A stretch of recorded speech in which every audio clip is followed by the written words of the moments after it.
Antakya'da her koku farklı bir lezzete götürür insanı. Tınılar da öyle. Harbiye'de bir çıkmaz sokaktayız. Bakalım bu tak tak sesleri bizi nereye götürüyor? Bu sokak aşina bu sese. Bunu anladık da nasıl oluyor da bu ses Avrupa'da, Amerika'da yankılanıyor? Bunu anlamak için buradayız. İşte dünyanın klasiğe en çok yaklaşan heykel atölyesindeyiz. Hoş geldiniz. Abdullah Usta'nın atölyesine giriyoruz. Burası bir daire ama daha çok bir müzeyi andırıyor. Her tarafta heykel var. Daha doğrusu bir heykel tarlasının içerisinde yürüyoruz şimdi. Burada kimler yok inanamazsınız. Herkes var. Taşların arasında Halil İbrahim sofrasına bağdaş kurar gibi oturmuş bir ihtiyar delikanlı. Homerosların, Aristoların, Sokrateslerin, Venüslerin, hatta sere serpe uzanmış Antakyalı Dafne'nin arasında biz de kendimize bir yer bulup oturuyoruz. Heykeltıraş Abdullah Usta'yı anlatacağız anlatmasına da. Benim aklım Antakya Arkeoloji Müzesi'ndeki lahitte. Hani şu 1993 yılında bir temel kazısı sırasında çıkan, bugün müzenin en değerli eserleri arasında yer alan Antakya lahiti. Milattan sonra 3. yüzyılda yapılmış. Afyon mermer blokuna ilmek ilmek işlenmiş Roma sanatı. Üzerinde aslan boğa mücadelesi, leopar ve eros heykellerinin bulunduğu sanat harikası. Buldum diyorum içimden. İspat edemem ama eminim. Abdullah Usta bu lahti yapan Romalı ustanın Antakyalı torunu. Zira etrafıma baktığımda yerde gördüğüm heykeller lahittekileri kıskandıracak kadar güzeller. Abdullah Özalp hikayesini anlatırken aklımızdan geçene tercüman oluyor. Valla şimdi üstadım biraz da bu baba mesleğidir. Bizim eski atalarımız yani babam, dedem, hatta dedemin babası hattattılar. Eski Arapça kitapları kendi yaptıkları mürekkep ve kendi yaptıkları kamış kalemle binlerce sayfa yazı olarak yazarlardı. Yani kitabın fotokopisini yaparlardı. Profesyonel işleri buydu. İşte bir zaman gelmiş 1930'lar diyelim ki A kitabı best satıyor yani fazla isteniyor. Dolayısıyla best kitap da yani veya A kitabı çok kalın, çok sayfalı, yazması çok zaman isteyen ve çok masraflı olan bir iş.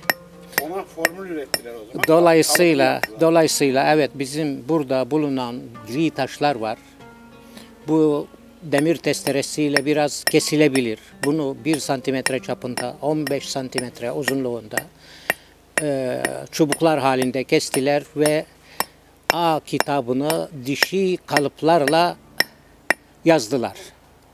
Klişe yaptılar. Evet aynen. Veya taş baskı, taş matbaa. Abdullah Usta'nın anlattığı o dönem, Antakya'nın Fransız işgali altında olduğu dönem. Fransızlar Suriye'yi işgal edip Antakya'ya kadar geldiklerinde Abdullah Usta'nın dedesinin atölyesinin kapısında çalmışlar. Atölye adeta bir matbaa. Şaşkın Fransızlar, Arap alfabesiyle basılan kitaplar yerine bu kitapların ortaya çıkmasını sağlayan taş kalıplarla ilgilenmişler. Satın bize demişler. Fransızlar burada işgal kuvvetleri.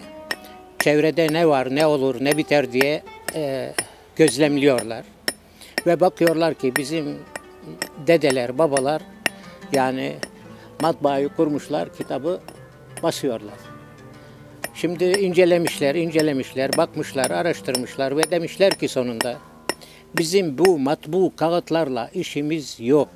Bize siz bu taş kalıpları satın. Ve taşın paraya dönüşümü yani ilk taş para etti. Bu sefer yazı değil de taş para yaptı.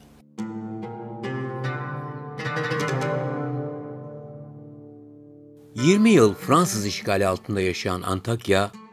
2 Eylül 1938'de bağımsızlığını ilan ederek Hatay Devleti adını alır.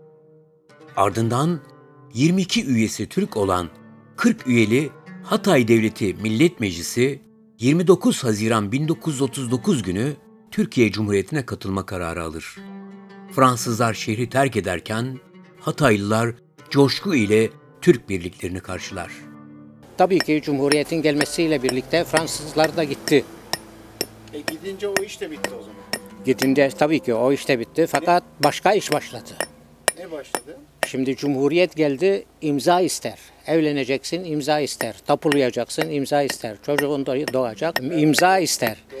İmza kimse atmasını bilmiyor. Dolayısıyla bizim babalar, atalar demişler ki, madem ki o gitti, Antakya'da, çarşıda mühür, bakır mühür 5 lira, bizde taş mühür diyelim ki 1 lira.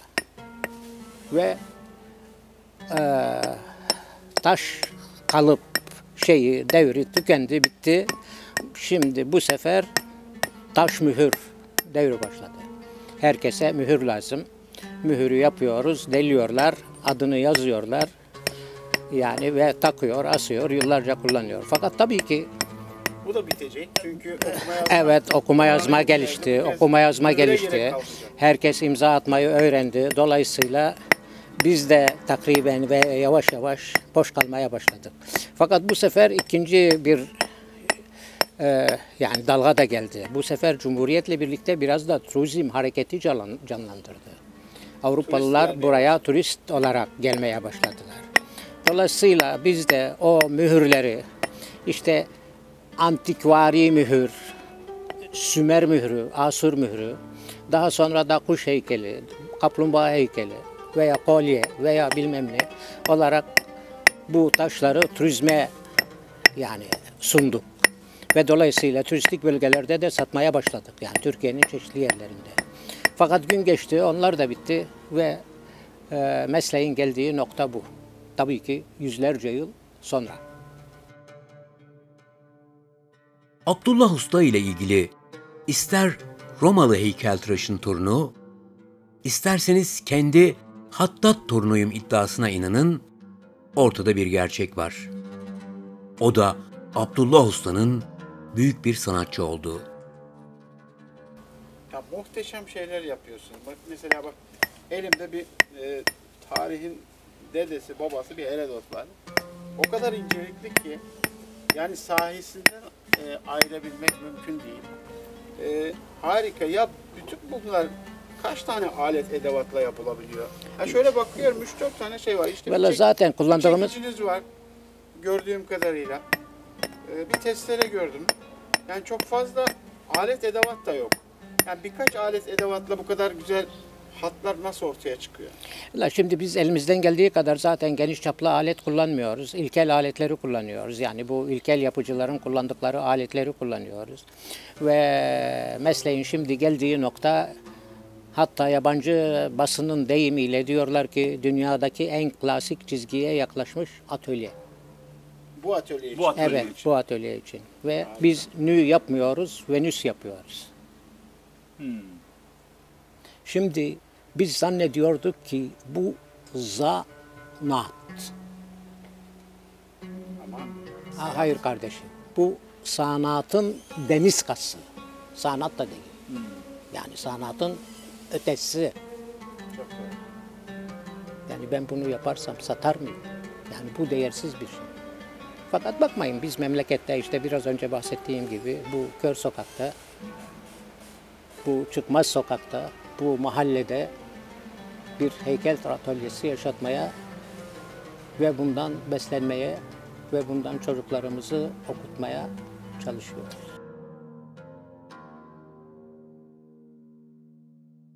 Yüzyılda şekilden şekile girmiş taş, Abdullah Özalp ve atalarının elinde. Kalıp, mühür, heykel olmuş. Sizde nedir bunun uyandırdığı his? Buraya girdiğinizde ne hissettiriyor size?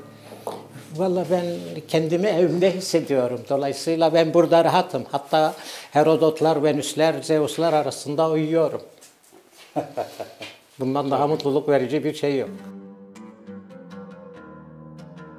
Abdullah Usta'nın elinde mermerler, cevherler, envai çeşit taşlar, aralarında huzur içinde uyuduğu tanrılara, tanrıçalara, filozoflara, imparatorlara dönüşmüş. Yani hayranla hayran size bakıp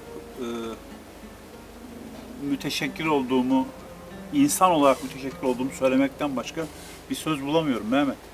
Evet, biraz daha Yani muazzam bir toplumda sanata olan emek, değer muazzam bir çalışma. artacak ki Abdullah Usta'nın da emekleri yerini bulacak. Ama sizden sonra bunu kim yapacak sorumuzda da bir karşılık bulamamak gerçekten üzüntülü. O zaman böyle bir sanat, böyle bir emek varsa çok yaşasın Abdullah Özal.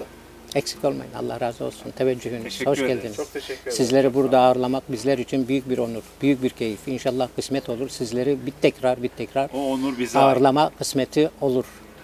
Ümit ediyoruz. Tekrar geleceğiz. İnşallah. Sağ olun. İnşallah. Sağ olun. İnşallah. Bu samimi davet ve dilek gerçekleşemedi. Klasik Roma heykelciliğinin son temsilcisi Abdullah Özalp, Kahramanmaraş depreminde yaşadığı evden şans eseri çıkabildi. Aklı, yüreği, kolu ve çekicinden doğan Homeroslar, Sokratesler, Eroslar, Venüsler, Apollolar, İskenderler, Aristolar kendi kadar şanslı değildi. Enkazda kaldılar. Koca koca tanrılar, imparatorlar, düşünürler harfiyat kamyonuyla şehrin dışına taşındı. 100 yılın felaketi Abdullah Usta'yı da doğduğu, eserler doğurduğu topraklardan ayırdı. Artık Antakya Harbiye'de tak tak sesleri yok.